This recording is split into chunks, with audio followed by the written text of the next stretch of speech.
नमस्कार मित्रों, मैं डॉक्टर योगेश व्यास। आज हम महाशिवरात्रि के पर्व पर कुछ विशेष प्रकार के शिवलिंगों की पूजा और उनके विशेष प्रभाव के विषय में जानेंगे। मित्रों, ज्योतिष और वास्तु से संबंधित आप हमारी वेबसाइट astrologeryogesh.com पर जाकर महत्वपूर्ण आर्टिकल देख सकते हैं। क्वेरी फॉर्म के माध्यम से कोई एक निःशुल्क प्रश्न पूछ सकते हैं। मित्रों, महाशिवरात्रि का जो पर्व है वह फागुन माह के कृष्ण पक्ष की चतुर्दशी को मनाया जाता है। महाशिवरात्रि पर कुछ विशेष प्रकार के शिवलिंग भी बनाए जाते हैं और उन विशेष प्रकार के शिवलिंगों का एक विशेष पूजा का विधान है और उन विशेष शिवलिंगों के अपने को क्या क्या शुभ परिणाम जीवन में देखने को मिलते हैं, आइए इसके विषय में चर्चा कर लेते हैं।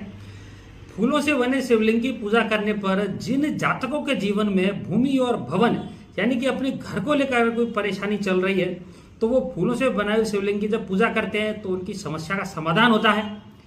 इसी प्रकार से जौ, गेहूं और चावल, इन तीनों का आटा समान भाग में लेकर इस आटे को गूंथकर बनाए गए शिवलिंग की पूजा करने से जातक के जीवन में स्वास्थ्य, धन और संतान को लेकर जो परेशानियां चल रही है उनका निश्चित रूप से समाधान देखने को मिलता है।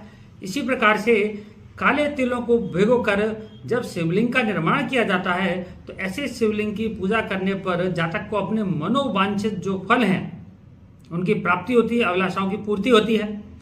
गुड़ की डली से बनाए गए शिवलिंग की पूजा करने पर जातक को किसी व्यक्ति विशेष से अगर प्रेम है तो उस प्रेम की उस व्यक्ति को प्राप्ति होती है।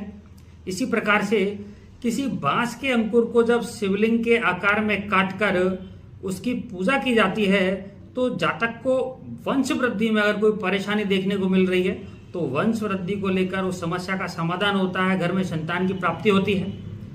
जब दही को कपड़े से निचोड़कर शिवलिंग के रूप में स्थापित किया जाता है तो ऐसे शिवलिंग की पूजा करने पर जातक को सुख समृद्धि की प्राप्ति, लक्ष्मी की प्राप्ति और आय में वृद्धि के साथ ही कीर्ति की भी प्राप्ति होती है।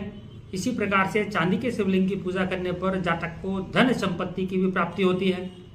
जिन लोगों के कुंडली में कालसर्प योग बना हुआ है, राहु से चंद्रमा का ग्रहण योग बना हुआ है, उनको हस्त निर्मित कालसर्प योग वैदिक यंत्र की या चंद्रमा के वैदिक यंत्र की स्थापना अवश्य करनी चाहिए। पारद शिवलिंग की पूजा करने पर लोगों को सर्व जो मनोकामना है उनकी पूर्ति होती है। इसी प्रकार से शिवलिंग पर पीतल के अगर आप शिवलिंग की पूजा करते हैं शिवरात्रि पर तो आर्थिक जो समस्या है उनसे आपको निजात देखने को मिलेगी। दूर्वा के माध्यम से बनाए गए शिवलिंग की पूजा करने पर जातक के अकाल मृत्यु का जो भय है वो मुक्त हो जाता है व्यक्ति।